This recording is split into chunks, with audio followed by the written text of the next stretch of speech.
ഫ്ലോസ accounting സോഫ്റ്റ്വെയറിൽ accounting ആക്ടിവിറ്റീസിലെ പ്രധാനപ്പെട്ട ഒരു ഏരിയയാണ് ചാർട്ട് ഓഫ് അക്കൗണ്ട് എന്നുള്ളത്. ഇത് ഗ്രൂപ്പ് ക്രിയേഷൻ എന്നുള്ള ബട്ടൺ പ്രസ് ചെയ്ത് കഴിഞ്ഞാൽ നമ്മുടെ ചാർട്ട് ഓഫ് അക്കൗണ്ട്സിൻ്റെ ഏറ്റവും പ്രധാനപ്പെട്ട ഗ്രൂപ്പുകൾ, ബേസിക് ഗ്രൂപ്പുകൾ കാണാം. Capital, assets, liabilities, income, expenses. ഈ ഗ്രൂപ്പുകളുടെ കീഴിലായിരിക്കും മറ്റ് സബ് ഗ്രൂപ്പുകളും അക്കൗണ്ടുകളും.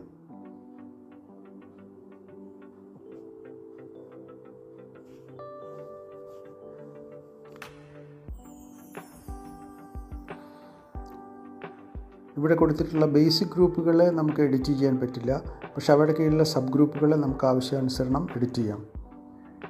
ഉദാഹരണം, ക്യാഷ് ഇൻ ഹാൻഡ് എന്ന് പറയുന്ന ഗ്രൂപ്പാണ്.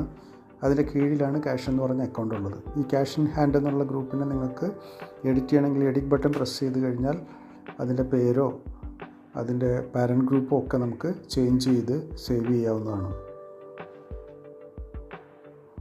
ഇവിടെ ബോൾഡ് ലെറ്റേഴ്സിൽ കാണുന്നതെല്ലാം ഗ്രൂപ്പാണ് അല്ലെങ്കിൽ സബ് ഗ്രൂപ്പാണ്. നോർമൽ ലെറ്റേഴ്സിൽ കാണുന്നതെല്ലാം അക്കൗണ്ടുകളാണ്.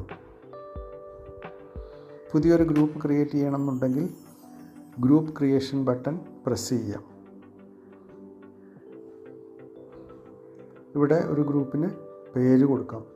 ഉദാഹരണം, എക്സ്പെൻസിൻ്റെ കീഴിൽ ഓഫീസ് എക്സ്പെൻസ് എന്ന് പറയുന്നൊരു സബ് ഗ്രൂപ്പ് നിങ്ങൾക്ക് ഉണ്ടാക്കണം എന്നുണ്ടെങ്കിൽ സബ് ഗ്രൂപ്പ് ഡയറക്റ്റ് എക്സ്പെൻസിൻ്റെ കീഴിൽ ഉണ്ടാക്കുകയാണെങ്കിൽ പാരൻ്റ് ഡയറക്റ്റ് എക്സ്പെൻസ് കൊടുത്തതിന് ശേഷം സേവ് ചെയ്യാം. അപ്പോൾ എക്സ്പെൻസിൻ്റെ കീഴിൽ ഡയറക്റ്റ് എക്സ്പെൻസിൻ്റെ കീഴിൽ ഓഫീസ് എക്സ്പെൻസ് എന്ന് പറഞ്ഞിട്ടുള്ള ഒരു ഗ്രൂപ്പ് ക്രിയേറ്റ് ചെയ്തു.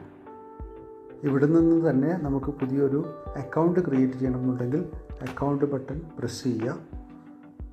അപ്പോൾ ഓഫീസ് എക്സ്പെൻസിൻ്റെ കീഴിൽ നമ്മൾക്ക് മറ്റൊരു അക്കൗണ്ടാണ് ക്രിയേറ്റ് ചെയ്യണത്. സ്റ്റേഷനറി എക്സ്പെൻസസ് ഓഫീസ് എക്സ്പെൻസിൻ്റെ കീഴിലാണ് നമ്മൾ ക്രിയേറ്റ് ചെയ്യേണ്ടത്. അത് സേവ് ചെയ്തു.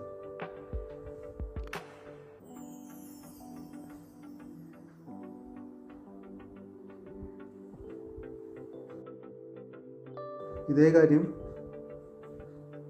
അക്കൗണ്ട് ക്രിയേഷനിൽ പോയി നമുക്ക് ചെയ്യാം. ഇപ്പോൾ നമ്മൾ ക്രിയേറ്റ് ചെയ്ത സ്റ്റേഷനറി എക്സ്പെൻസ് ഇവിടെ ഉണ്ട്. ഇതുകൂടാതെ പുതിയതൊന്ന് ക്രിയേറ്റ് ചെയ്യണമെങ്കിലും അല്ലെങ്കിൽ നിലവിലുള്ള ഒന്നിനെ എഡിറ്റ് ചെയ്യണമെങ്കിലും നമുക്ക് കഴിയും.